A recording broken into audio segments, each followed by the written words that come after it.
काळ वेळ नाम उच्चारिता नाही, दोन्ही पक्ष पाही उद्धरती. रामकृष्ण नाम सर्व दोषाहरण, जड जीवा तारण हरी एक.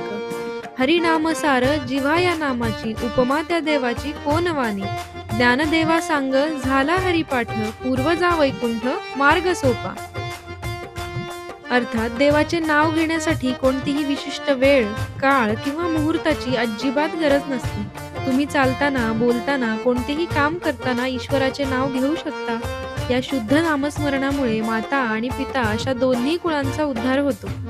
रामकृष्ण हे नाव आपल्यातील सर्व दोषांचे आणि अज्ञानाचे हरण करणारे आहे. या जड आणि अज्ञानी जीवांना भवसागरातून सुरक्षितपणे तारून नेणारा केवळ श्रीहरी हा एकच आधार आहे.